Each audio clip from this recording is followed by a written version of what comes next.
वो जाकर के वहाँ बोलता है क्या कि दीदी अच्छा हुआ कि आप स्कूटी से गिरी नहीं तो आप उससे भी दुश्मनी कर लेते जिस स्टेट ने या जिस कंपनी ने इस स्कूटी को मतलब बनाया था। आपको खैर एक पीएम जिसने महिला को बिना डिवोर्स के छोड़ रखा है। सवाल इस चीज की है कि आज इस देश में गरीब का होगा क्या। कोई सवाल उठाता, बेल बजा बजा के कहा था कि हमने तमाम औरतों को पूरे हिंदुस्तान में सिलेंडर फ्री दे दिया जी। आज क्या हुआ साहब, क्या सलूक है। किसी ने कहा था गालिब साहब ने कि इश्क ने गालिब हमें निकम्मा कर दिया वरना हम भी आदमी थे काम के। अब जिस बंदे ने धमकी दी है उसको आप पुलिस की सुरक्षा दे रहे हैं। और जिन लोगों ने मार खाई है, जिनका घर जला, जिनकी दुकानें जली, जो जिनकी माएँ बेवा हो गई और कितने बच्चे जले, लाखों करोड़ों का नुकसान हुआ, आपने उसको जेल में डाल दिया कि आप इनको खाली करो, नहीं तो हम खाली करना जानते हैं। ट्रम्प के जानने तक हम वेट करते हैं, नहीं तो इनको हम समझ लेंगे। इसमें सिख भी है, बुद्ध भी है, जैन भी है, हिंदू भी है, पारसी भी है, सारे धर्म के लोग हैं। इसलिए कि किसान का कोई धर्म नहीं होता। जब हम और मुसलमान औरतें घर से बाहर निकलती नहीं है जल्दी, ये मजबूरी थी कि उनको निकलना पड़ा था। योगी जी ने कहा था कि हिंदुस्तान सेकुलर की वजह से बदनाम है। अब हम यूट्यूबरों पे लगाम कसने वाले हैं और हम उनको जो है अब सच्चाई बयान करने नहीं देंगे। ये तो मेहरबानी मानिए और एहसान मानिए छोटे छोटे यूट्यूबर का।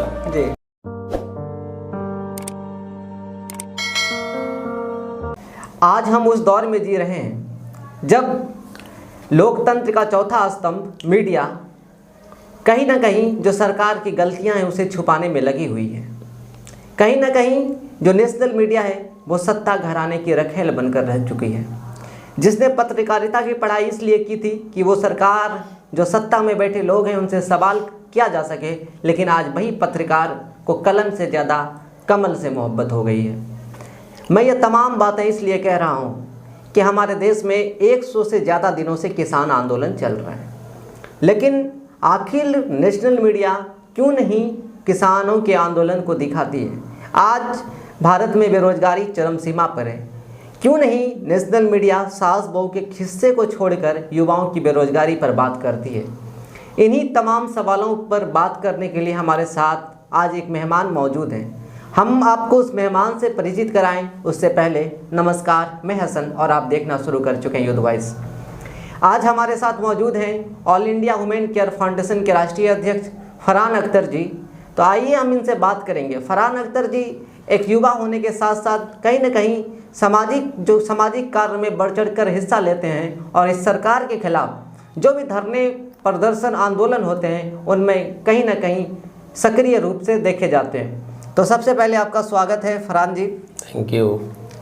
सबसे पहला सवाल आपसे लेंगे, आप दिल्ली रहते हैं, तो आपने देखा कि पिछले दिनों से जो किसान आंदोलन चल रहा है, कहीं ना कहीं उन किसान आंदोलन को जो दिखा रहा है वो हमारे जैसे छोटे यूट्यूबर ही दिखा पा रहे हैं। आखिर नेशनल मीडिया किसानों के उस आंदोलन को क्यों नहीं दिखा रही है? इसको समझने के लिए सबसे पहले आपको समझना पड़ेगा 2014 का खेल।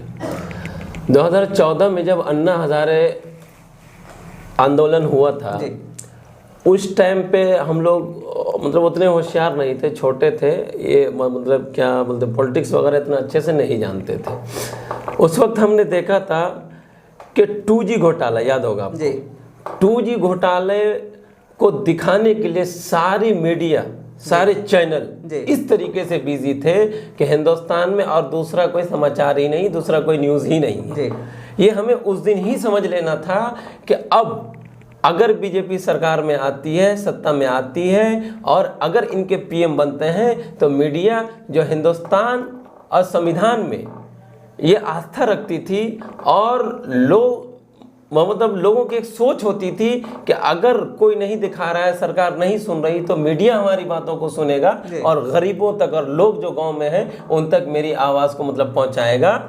वो मीडिया 2014 में ही बिक चुकी थी और बिकने के बाद उसने मतलब ये जो हुआ था अन्ना हजारे का जो हुआ था, तो उस टाइम जो है उन लोगों ने पूरी तरीके से उसको दिखा दिया था और एक संदेश दिया था हिंदुस्तान वासियों को, एक संदेश दिया था कि अब तुम्हारी सच्चाई हम किसी के सामने आने नहीं देंगे, और हम सिर्फ और सिर्फ जो विपक्ष में है, जो विपक्ष में जो मतलब सच्चाई बयान कर रहे हैं, हम उसकी आवाज़ को दबाएंगे। और वही 2014 में हुआ था, और फिर 2016 में भी हुआ था, और 2021 में आपके सामने खुलेआम हो रहा है। आपके सामने शाहीन बाग है जी। शाहीन बाग में आपने देखा होगा कि माओ के साथ में जी किस तरीके से मतलब सुधीर चौधरी ने और मतलब वो थे इसका न्यूज़ नेशनल का, हाँ, दीपक चौरसिया, किस तरीके से बोल रहा था कि मुझे बॉर्डर पार करने नहीं मतलब दिया जा रहा है। ये दुर्भाग्य की बात है कि एक मीडिया, ये विरोध हो क्यों रहा है, विरोध हुआ क्यों? भाई मीडिया को तो लोग मतलब सटाते थे अपने में कि भाई आप आइए और हमारे न्यूज़ को दिखाइए, मगर आज उन्हीं मीडिया वालों से लोग भाग क्यों रहे, पब्लिक भाग क्यों रही है?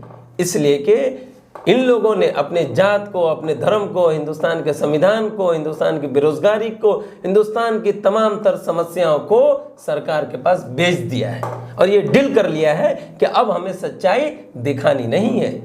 ये तो मेहरबानी मानिए और एहसान मानिए छोटे छोटे यूट्यूबर का कि ये लोग किसी तरीके से जेल में जाकर के, अभी हमने देखा था एक मतलब ये मतलब बोलता हिंदुस्तान एक मतलब यूट्यूब चैनल है, मतलब उसका पत्रकार बिना मतलब का सिंगो बॉर्डर से उठा करके जेल में डाल दिया 7 दिन के लिए। और भी इस तरह के बहुत केस हैं आपके सामने। क्यों ये हो क्यों रहा है?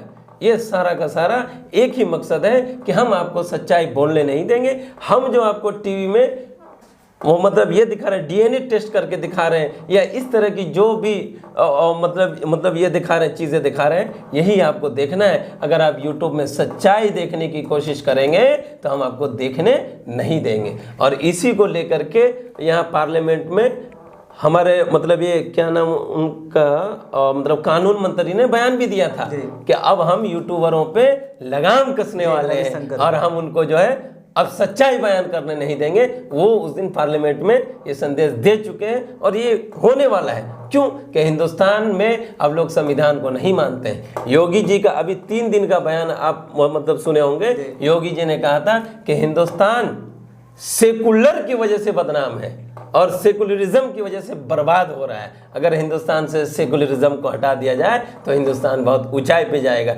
एक देश और एक प्रदेश का सीएम, जो हिंदुस्तान का सबसे बड़ा प्रदेश है, उसके सीएम का ये लफ्ज़ हो, ये बहुत ज़्यादा मतलब ये निंदनीय है। बहुत अफसोस की बात है कि आज सीएम इस तरीके की बात बोल रहा है। क्या लगता है आपको कि किसान आंदोलन कब तक चलेगा? देखिए, किसान आंदोलन मोदी सरकार ने ये पार्लियामेंट में बयान दिया था, राज्यसभा में भी और मतलब लोकसभा में, कि हमने 3 तलाक बिल मतलब पास किया, सीएए पास किया, और भी इस तरह की बहुत सारे बिलें हैं जो मतलब पास किए। देखिए, 3 तलाक का जहाँ तक मसला है, 3 तलाक में हिंदू मुसलमान हो गया था, सीधा सीधा हिंदू मुसलमान था। और मुसलमान औरतें घर से बाहर निकलती नहीं है जल्दी, ये मजबूरी थी कि उनको निकलना पड़ा था, और मुसलमान औरतों को विरोध करने नहीं दिया गया था हिंदू मुसलमान की वजह से। मगर मोदी सरकार ने ये जो 3 बिल लाए हैं, इस ये मतलब ये वाले बिल में न हिंदू है न मुसलमान है, इसमें सिख भी है, बुद्ध भी है, जैन भी है, हिंदू भी है, पारसी भी है, सारे धर्म के लोग हैं। इसलिए कि किसान का कोई धर्म नहीं होता। जब हम लोग छोटे थे तो उस टाइम लिखा हुआ होता था कॉपी में, जय जवान जय किसान। ये नारा हम लोग बचपन से सुने आ रहे हैं, और मोदी सरकार ने उसी जय जवान जय किसान के ऊपर में चोट मारा है। किसान दबने वाले लोग नहीं है। लेकिन और शुरुआती दौर में किसान का जो आंदोलन था, उस किसान को भी खालिस्तान से जोड़ने की कोशिश की गई। कहीं ना कहीं खालिस्तानी उस किसान को देश की जो नेशनल मीडिया उन्होंने बताया, तो धर्म से जोड़ने का जो काम था तो उन्होंने मीडिया किया, लेकिन भले ही उस पर सक्सेस नहीं हो पाए। दूसरा सवाल का जवाब आपसे लेंगे कि अभी पिछले ही दिन 26 फरवरी गुजरा है, नहीं 23 फरवरी, और याद होगा कि आपको 23 फरवरी को पिछले साल 2020 में दिल्ली दंगा हुआ था। तो दिल्ली दंगा जो हुआ था, क्या सच मायने में जिन जिन लोगों को पकड़कर आज जेल में बंद किया गया है, चाहे वो उमर खालिद हो और तमाम तरह के जो लोग हैं, क्या सचमुच जो मुजरिम थे उसे डाला गया है, या फिर सरकार किसी को भी जो सरकार से सवाल करते थे उसे जेल में डालने का काम कर रही है? देखिए, इसको समझना पड़ेगा जी। शाहीन बाग में रेगुलर शांति तरीके से वहाँ पे धरना प्रदर्शन हो रहा था। उसके बाद सीलमपुर मेट्रो स्टेशन के बाद जाफराबाद है, वहाँ पे जो है धरना प्रदर्शन रात में किया गया। बीजेपी का एक नेता कपिल मिश्रा आता है जी।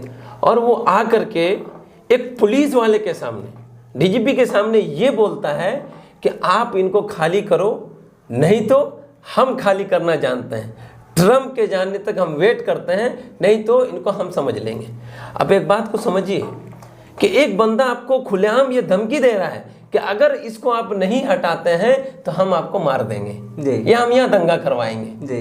अब जिस बंदे ने धमकी दी है उसको आप पुलिस की सुरक्षा दे रहे हैं जी। और जिन लोगों ने मार खाई है, जिनका घर जला, जिनकी दुकानें जली, जो जिनकी माएँ बेवा हो गई और कितने बच्चे जले, लाखों करोड़ों का नुकसान हुआ, आपने उसको जेल में डाल दिया। ये कौन सा संविधान है, कौन सा कानून है?